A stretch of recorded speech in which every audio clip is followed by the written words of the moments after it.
Namaste everyone. This is a video about how to correct anterior pelvic tilt, or what some people call sway back. And I've seen a lot of videos on YouTube about this, especially from fitness, yoga people, and the like. And it's okay. But I'm gonna give you deeper awareness of what's going on, because a lot of Hatha yoga is just simply the science of posture.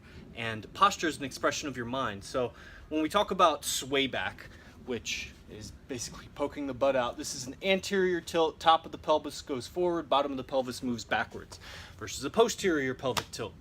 So generally it's tight hip flexors and tight lower back muscles, lax, long, or weak hip extensors, especially glute maximus and the hamstrings, and a weak lower abdomen. It's really important to understand that the six-pack muscle, so we're getting into it. This is the theory, the physiology, and the science of what's going on and the layering of muscles. This is very important to recognize, and we can only go so deep into it. I could teach a 2 or 3 hour event on this because of a concept called anatomy trains. Go ahead and Google anatomy trains. This is a very comprehensive science of how muscles connect to other muscles via the fascia, the connective tissue across your body. And so what's going on in the pelvis with sway back is really, it's got its claws elsewhere in your posture, in your shoulders, in your feet, foot arches, your knees and neck, and so on, and even your diaphragm, how you breathe. Hence Hatha yoga, the benefit. So, but basically your hip flexors are more than just the quadriceps, the quad rectus femoris.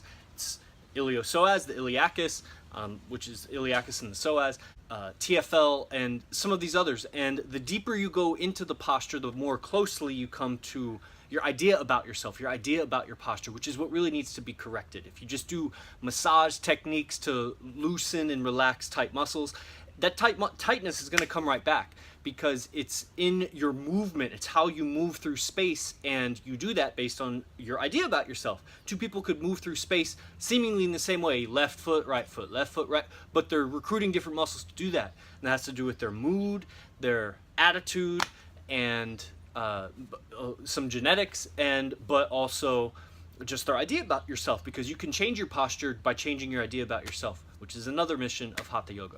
Okay, so when we want to, so again, it's the tight hip flexors, tight spinal erectors, which are the lower back muscles, and other even tight QL.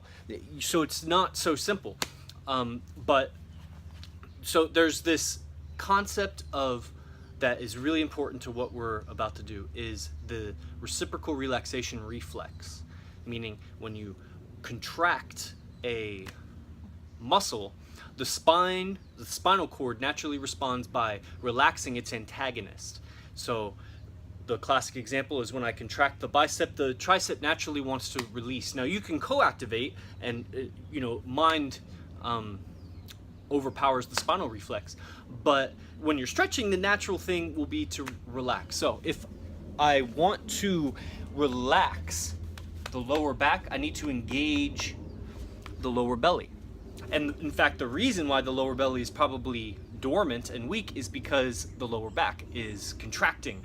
And same with the glutes. The hip flexors are contracting because you're sitting all the time. And so your sitting is a flexion of the hip, which, as opposed to just straight vertical, flexion would be to narrow the angle at the front of the hip. So sitting all the time is naturally shortening your hip flexors, which is disengaging your hip extensors, which is the back. It's to take the leg back and behind you. That's a hip extension. Your hamstrings and glute maximus. So we can open the hip flexors by engaging the hip extensors. We can relax the spinal erectors by engaging the abdomen. And in fact, the abdomen and the hip extensors are across the body. They're across two planes of the body, and engaging one tends to engage the other. So the symptom and the cure is all in one package.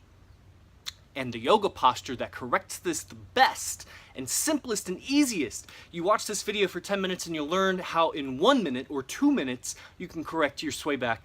You do that a few times a week and you're great. Is Warrior One.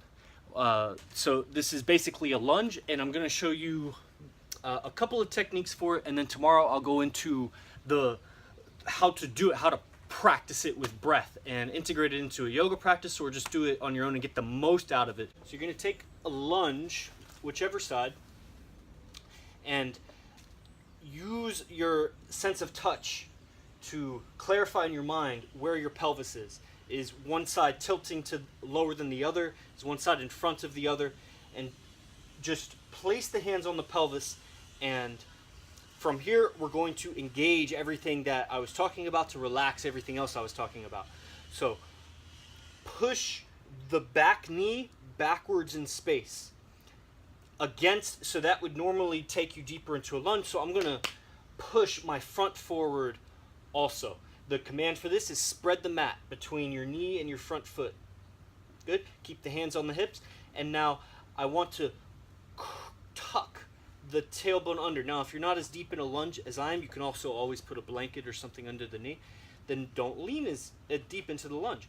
But I'm still spreading the mat lengthwise, forward and back, and then tucking the tailbone. What this should create is a sensation of stretching in the front of the left hip. You should feel the left glute max engaging. And as you breathe, pull the ribs in, don't let them pop out, but keep the chest broad and facing up. Face the chest up, pull the ribs in, tuck the pelvis, spread the mat long.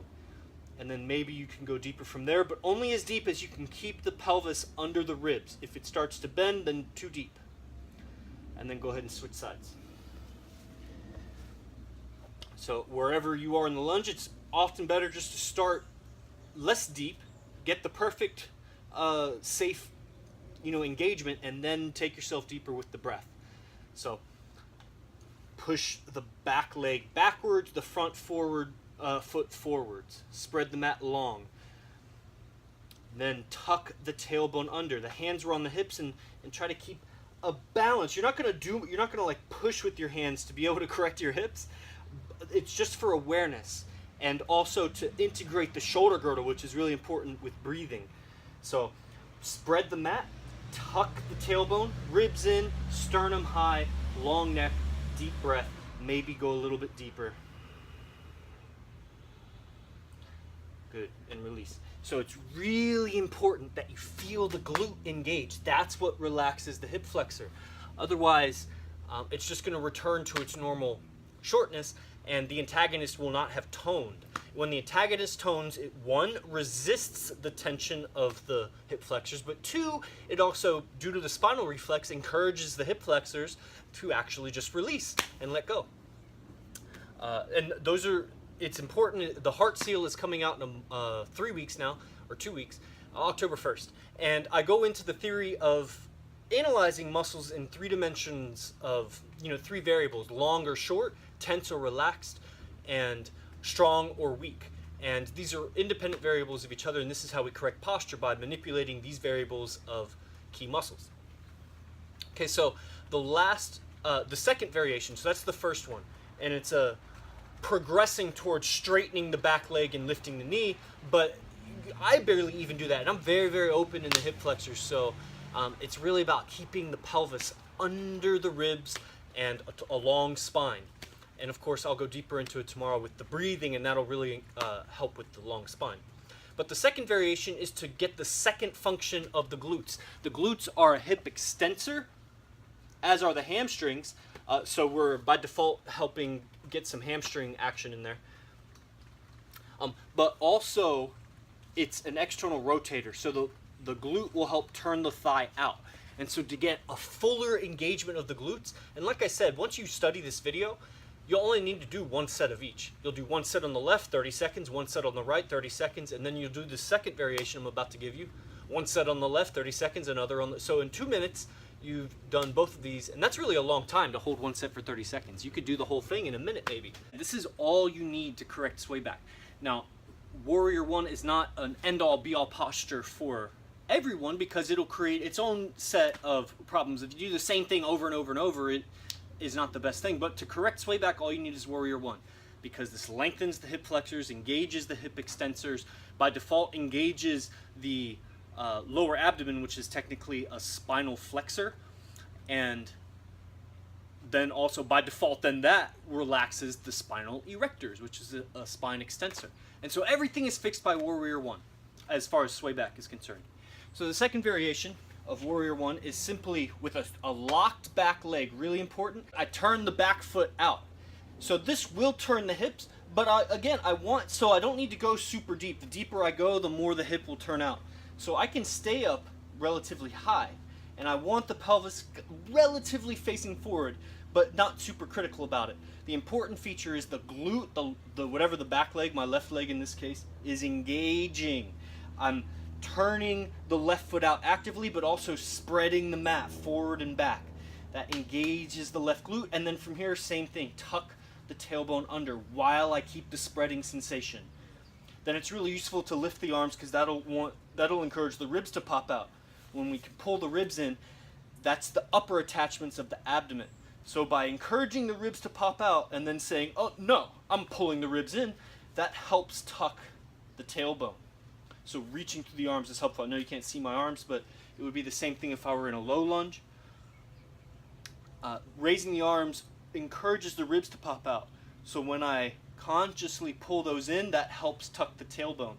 But then it's all the same principles. So try it on the other side. Straight back leg. It's really useful to contemplate the bottom of the knee and pushing both bottoms of both knees away from each other. Feel really flat, soft gripping of the feet on the ground. Hands on the hips, tuck the tailbone under. Externally rotate the back leg to feel the right glute engage, and then maybe the arms go up so the ribs want to pull in. You pull those in, that tucks the tailbone, and always continue spreading the mat. And then come out. Those are two variations of Warrior One that will correct sway back. And comment below if you found this helpful, because I know I have found it helpful in my life. And if you found this interesting, the in-depth kind of explanations of the anatomy, which is really intermediate, it's not super advanced, then you'll definitely love the Heart Seal. Stay tuned for that. It comes out on October 1st, and it's only $47 for the first 24 hours, and then it's $97 after that. And also tune in tomorrow for the Vinyasa instruction of how to do Warrior One. Namaste.